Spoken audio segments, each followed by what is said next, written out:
예배하는 우리에게 하나님이 은혜 주시고 하늘 창을 여시고 하늘의 권세와 능력을 우리 교회와 여러분의 심령에 쏟아 부어 주시기를 축복합니다. 손 들고 옆에 사람에게 능력 받기를 축복한다고 해주세요. 할렐루야. 아멘. 아멘. 사람들이 나이를 먹으면 변화를 체감하는 것 가운데 하나가 초라해진다 라는 감정입니다. 여러분들은 언제 초라해졌다 라는 감정을 느끼기 시작했습니까? 여자분들도 그렇겠지만 특히 이 감정은 남자들이 훨씬 더 많이 느끼는 감정이라고 해요. 왜 초라해진다고 느끼는 줄 아세요? 남자들이 능력이 없으니까 내가 이렇게 대접을 받는구나 라고 느낀대요. 그래서 어떤 유명한 강사는 남자들이 나이 먹고 버림받지 않는 법이라는 강의를 해서 인기를 많이 얻었어요. 이러면 또 궁금해하는 게 어떻게 해야 됩니까? 이렇게 생각하는 분도 있어요. 그런데 순서가 사실은 그렇지 않습니다. 능력이 있어서 대접받고 능력이 있어서 세워졌다고 우리는 여기지만 하나님이 일하는 순서는 사람을 세우고 쓰시려고 능력을 주신 겁니다.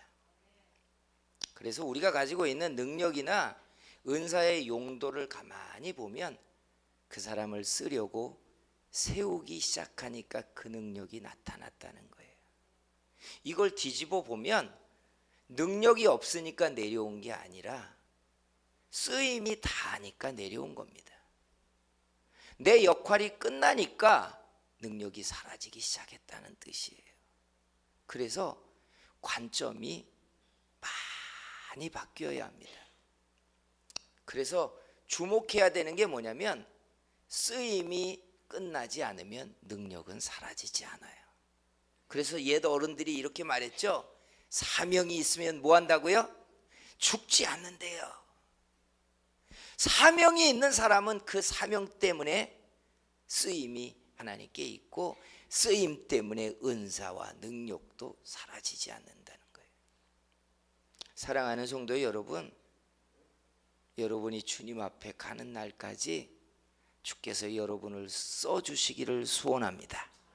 그러면 그 쓰임의 목만큼 하나님이 능력을 주실 것이고 그 능력이 떨어지지 않는 사람들이 될 줄 믿습니다. 오늘 우리가 읽은 이 본문에 이런 중요한 테마가 담겼어요. 가이사랴 빌립보에서 예수님이 제자들에게 너희들은 나를 누구라 하느냐라고 물었고 그 유명한 신앙 고백이 여기서 시작된 겁니다.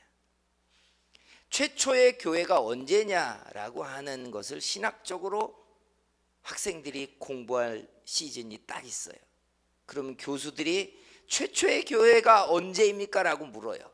그러면 모세의 광야 교회 때부터 최초의 교회입니다. 어떤 분들은 아브라함의 가정부터 최초의 교회입니다. 제자들이 오순절날 성령을 받을 때 시작된 게 진짜 최초의 교회입니다. 이렇게 많이 해요.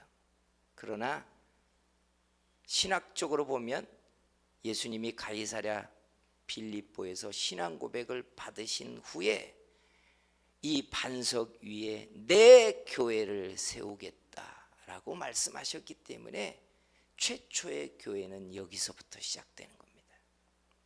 그런데 우리의 시선을 끌게 하는 게 있어요. 예수님이 교회를 세우겠다고 한 다음에 무슨 카드를 줘요? 천국 열쇠를 주잖아요. 열쇠 안에 담겨있는 능력이 어마무시하죠. 열면 닫을 사람이 없고 닫으면 열 사람이 없는 교회에 맡겨주신 그 권세가 엄청났기 때문에 사람들은 이 말씀이 가지고 있는 구조에 주목하기보다 열쇠가 가지고 있는 권세에 훨씬 더 시선이 뺏기는 게 맞습니다. 그런데 오늘 우리가 들으려고 하는 말씀은 천국 열쇠가 가지고 있는 이 카드의 힘을 우리가 파려고 하는 게 아니라, 이렇게 천국 열쇠가 주어지는 이 구조의 말씀에 주목하려고 해요. 이 구조에 뭐가 보이는 줄 아십니까? 위임이라는 단어가 보여요. 위임. 위임. 목사님이 노예로부터 그 교회 담임 목사님으로 세워지는 게 위임 아니야? 이렇게 우리는 위임이라는 단어를 우리는 접하잖아요. 위임이란 권세, 권한을 부여하는 것, 이게 위임입니다. 위임이에요. 그러니까 예수님이 이제 베드로의 신앙 고백을 받고 이 반석 위에 내 교회를 세운다고 하면서 천국 열쇠의 어마무시한 권세를 교회에 위임해 주고 있는 거예요. 네가 땅에서 무언가를 하나님께 묶으면 그것이 땅에서도 묶여질 것이고, 풀면 풀려지게 될 것이라는 거예요. 교회가 가지고 있는 결정권의 큰 권세를 위임해 주고 있다는 거예요. 그런데 이 위임된 권세가 어디서부터 왔느냐를 따지고 들어가면 놀라운 게 보이기 시작해요. 마태복음 28장 18절에 예수님이 이런 말씀을 제자들에게 하셨어요. 예수께서 나와 말씀하여 이르시되 하늘과 땅의 모든 권세를 내게 주셨으니. 예수님이 하늘과 땅의 권세를 아버지께 위임받았다는 거예요. 그러니까 예수님도 자기의 권세가 아니라 누구의 권세였어요? 아버지의 권세인 거예요. 아버지가 아들에게 하늘과 땅의 모든 권세를 부여해서 심판할 수 있고 구원할 수 있는 권한을 예수님에게 부여했어요. 그래서 우리를 누가 구원해요? 예수님이 구원하십니다. 죄사함을 예수님이 주시는 것입니다. 심판의 권한이 예수님에게 있어요. 심지어 이 땅의 모든 입이 예수 그리스도 앞에 꿇어 경배하게 하도록 만들겠다고 했어요. 모든 권한을 아버지가 아들에게 부여했어요. 그리고 아들은 그 권한을 가지고 이제 당신의 교회를 세워 교회에다가 천국 열쇠의 권세를 맡겨주고 있는 장면이 우리가 읽은 이 본문의 내용입니다. 그래서 이 구조 속에 무엇이 담겨 있느냐? 놀랍게 신앙 고백을 받은 후에 이 권한을 위임한다는 거예요. 그러니 순서가 정확해야 돼요. 아, 권세를 가진 사람이 세워지는구나, 이게 아니라는 뜻이에요. 주님은 언제나 사람을 세우신 다음에 그 역할을 위해서 권세를 부여했다는 거예요. 그런데 우리의 눈에는 세워진 사람의 능력이 보이기 시작하면, 아, 저 사람이 저 능력 때문에 세워지고 쓰여지는구나, 우리는 이렇게 분석하지만 실은 보이지 않게 주님이 세워질 때부터 그 능력을 주기 시작했다는 거예요. 그래서 사람을 보면, 사람에게 어떤 은사와 능력이 드러나기 시작하면 우리는 훨씬 전부터 주님이 그를 세우고 있구나, 이걸 봐야 돼요. 그래서 예수님이 제자들을 양육하고 훈련해서 세운 다음에 능력이 나타났어요. 그죠? 사도들이 세워진 다음에 귀신을 쫓고 병 고치는 능력이 나타났어요. 오순절에 기름 부음을 받고 난 다음에 하나님의 종들의 권세가 막 나타났다고요. 그 비천했던 사울도 왕으로 기름 붓고 난 다음부터 통치의 권세가 막 나타나기 시작해요. 모세도요, 광야에 40년 동안 고국의 말을 잃어버렸음에도 불구하고 그가 기름 부음 받고 파송되고 하나님의 종의 신분을 얻고 난 다음부터 하나님의 사람의 능력이 그에게 나타나기 시작했어요. 그러니 이게 하나님의 순서예요. 하나님이 사람을 세우고 쓰시고자 일으키면 하나님은 그 일을 할 수 있는 능력을 주시기 시작해요. 그래서 우리가 쓰임이 닿으면 능력이 사라져요. 이거 아셔야 돼요. 능력이 없으니까 내가 이렇게 초라해지고 사람들이 나를 외면하고 내가 이렇게 비천해지는구나, 이렇게 순서를 보시지 말라고요. 그래서 소망을 어떻게 품어야 되느냐? 끝까지 사명을 놓지 말아야 돼요. 할렐루야. 쓰임이 있을 때 하나님이 나를 세우시는 거예요. 쓰임이 있을 때. 그러니까 옛 선배들이 한 말이 틀린 말이 있어요. 그게 뭐냐면 능력받아 일꾼 되자, 이 말 틀린 거예요. 아시죠? 능력을 받으니까 일꾼 된 게 아니에요. 일꾼으로 준비되고 세워지니까 능력을 받은 거예요, 그 사람이. 우리는 그 일꾼이 쓰여지면서 능력을 나타내니까 능력 받으면 저렇게 되는구나, 이렇게 오해했던 거예요. 주님은 사람을 준비시키고 세우기 시작하면 그 일을 감당할 능력을 주시는 분이에요.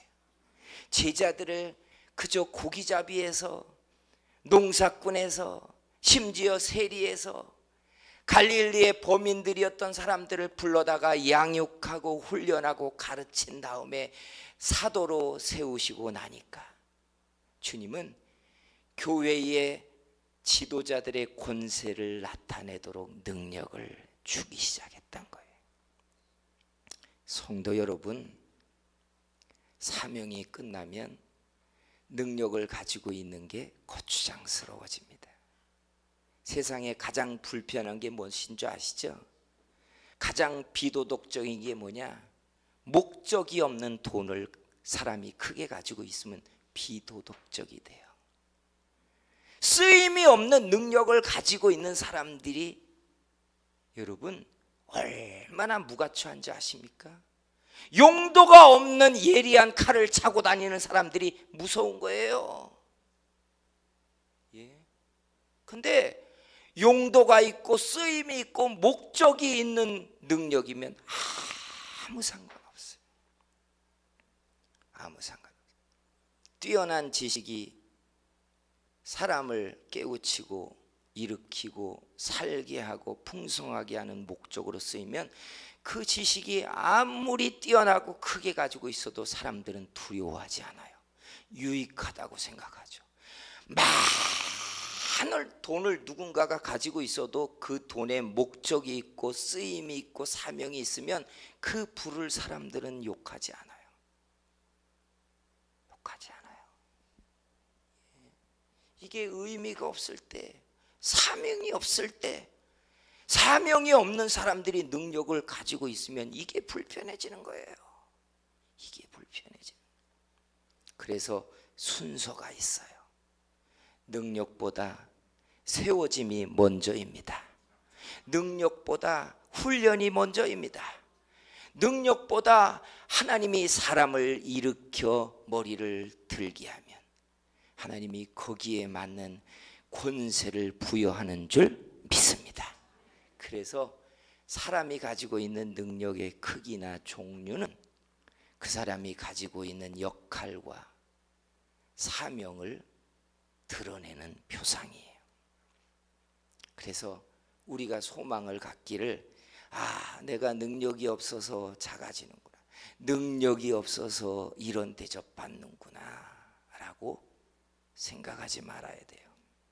하나님께 주여 내 머리를 드사 나를 끝까지 주의 영광으로 써 주시옵소서 해야 돼요. 믿으십니까? 나이를 먹고 기력이 쇠하여도요, 여러분, 내가 하나님께 쓰임이 있으면 하나님은 능력을 거두지 않으세요. 이게 하나님이 일하는 과정이에요. 오늘 우리 교회에, 그리고 여러분 한 사람 한 사람 속에 하나님이 여러분을 세우시고 쓰임에 맞는 능력을 주시고 그 능력이 빛나게 만들어 주시기를 주의 이름으로 축복합니다. 하나 더 들어가면서 우리가 봐야 될 게 있어요. 예수님은 어떻게 하셨길래 아버지가 하늘과 땅의 모든 권세를 위임했을까? 예수님의 권세가 위임이라는 걸 여러분 명확하게 하는 게 있죠. 예수님이 이 땅에 자기의 나라를 일으켜 세우시는 게 천년왕국입니다. 요한계시록에 보면 천년왕국이 끝나고 나자 그 나라를 어떻게 하는 줄 아세요? 아버지께 돌려드립니다. 그러니까 예수님이 가진 모든 권세가 아버지께 위임된 거였어요. 이거 아셔야 돼요. 그런데 아버지는 도대체 예수님이 어떤 존재였길래 이 권세를 다 맡겼냐 이거예요. 그냥 아들이어서? 상속자로? 유일한 혈통이어서? 아니에요. 이게 놀라운 이야기가 있어요. 요한복음 17장 1절에 보면 예수님의 기도의 첫 구절이 이렇게 기록되어 있어요. 아버지여 때가 이르러 싸우니 아들을 영화롭게 하사 아들로 아버지를 뭐하게 해요? 영화롭게 하게 하옵소서. 이게 참 중요한 핵심입니다. 예수님이 십자가를 짊어지고 희생하신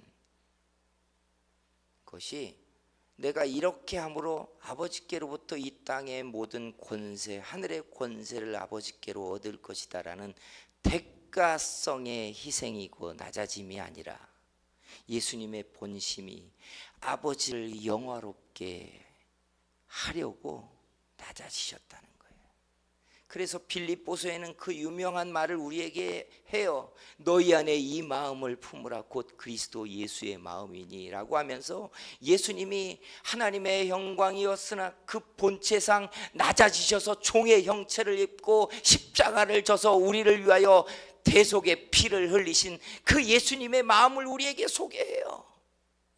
대가를 바라고 권세를 얻으려고 위임받으려고는 하는 어떤 목적에서 그가 희생하신 게 아니라 아버지를 영화롭게 하려고, 아버지를 존귀하게 하려고 낮아지시고 짐지시고 희생했다는 거예요.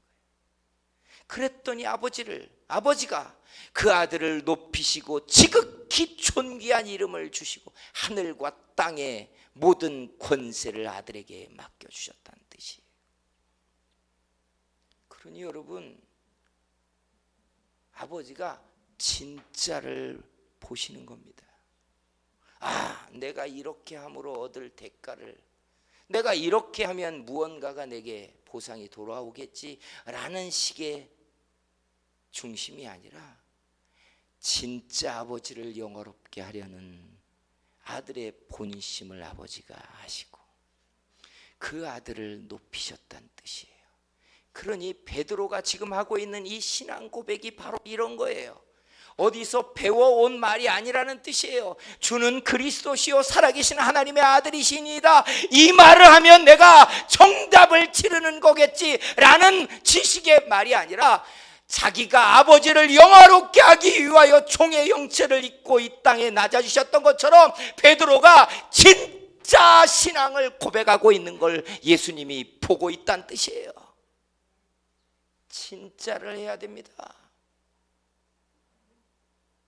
숙제처럼 신앙생활 하지 말자는 이야기예요. 진짜 예배를 하자는 얘기예요. 의무적인 헌신을 하지 말자는 거예요. 진짜를 섬기자는 거예요. 아버지가 그걸 보고 계신 거예요. 아, 나도 능력자가 되고 싶은데, 나도 세워지고 싶은데, 저 사람처럼 나도 특별한 그릇처럼 쓰여지고 싶은데 내게도 그런 힘과 능력을 주세요라고 우리가 구하는 것 때문에 결정되는 게 아니라 이런 특별한 권세와 능력을 누구에게 주셨는가를 들여다봤더니 진짜를 한 사람들이라는 거예요. 당신이 진짜 아버지를 영화롭게 하려고 낮아지셨더니 아버지가 자기를 세우신 것처럼 베드로가 배운 신앙 고백이 아니라 자기 속에서 일어난 진짜 고백을 했더니 예수님이 이 믿음의 반석 위에 내 교회를 세우겠다고 하면서 천국 열쇠를 부여하시는 위임을 해주고 있는 거예요. 여러분, 진짜 사랑을 해야 사랑의 힘이 일어나기 시작합니다. 진짜 믿음을 가져야 믿음이 가지고 있는 능력이 효력을 발휘하기 시작합니다. 사람을 살리는 진짜 돈이어야 돈의 권세가 일어나기 시작해요. 내게 주신 지식과 힘이 진짜 세상을 이롭게 하기 시작해야 그것이 부패하고 망가지지 않은 더러운 권력이 되지 않는다는 뜻이에요. 우리 믿음이 진짜 아버지를 영화롭게 해야 합니다. 진짜 예배자여야 합니다. 진짜 하나님의 앞에 우리의 중심을 끄집어내어 주님을 높이는 신앙이어야 주님은 우리를 세워주십니다. 사랑하는 성도 여러분, 사람들 본심에는 다 세워지고 싶어요. 저도 제 속에 하나님이 내 얼굴을 드사 주님 앞에 다시 세워지게 해달라고 얼마나 오랜 날을 간절하게 떨며 하나님 앞에 속삭이며 매달렸는지, 그렇게 시간이 지나면서 저를 봤어요. 내 본심이 무엇인가? 내가 정말로 주의 영광을 구하고 있는 것인가? 아니면 내 낯을 구하고 있는 것인가? 주님이라면 내 부르짖는 기도를 진짜 들으실까? 저를 봤어요. 예수님의 제자들이 예루살렘을 향하여 올라가는 길목에서 2번 이상 다투었습니다. 실강이를 벌였어요. 왜죠? 누가 큰 자냐는 것 때문에. 이게 모든 사람에게 있는 욕망이에요. 쓰여지고 싶고, 세워지고 싶고, 빛나고 싶고, 특별하고 싶고, 나도 능력자고 싶고, 나도 하나님 앞에 세워지고 싶은. 그러나 사람의 원함으로 되지 않습니다. 주님이 진짜였기 때문에 우리에게서 진짜 주님을 영화롭게 하고 싶어하는 사람의 중심을 주님은 아십니다. 사랑하는 성도 여러분, 진짜 믿고 진짜 예배자가 되고 진짜 하나님을 경외하시기를 소원합니다. 주님은 그런 사람을 들으시고 그런 사람을 세우실 것이고, 세워진 사람에게 그 능력을 쏟아 부어 주실 줄 믿습니다.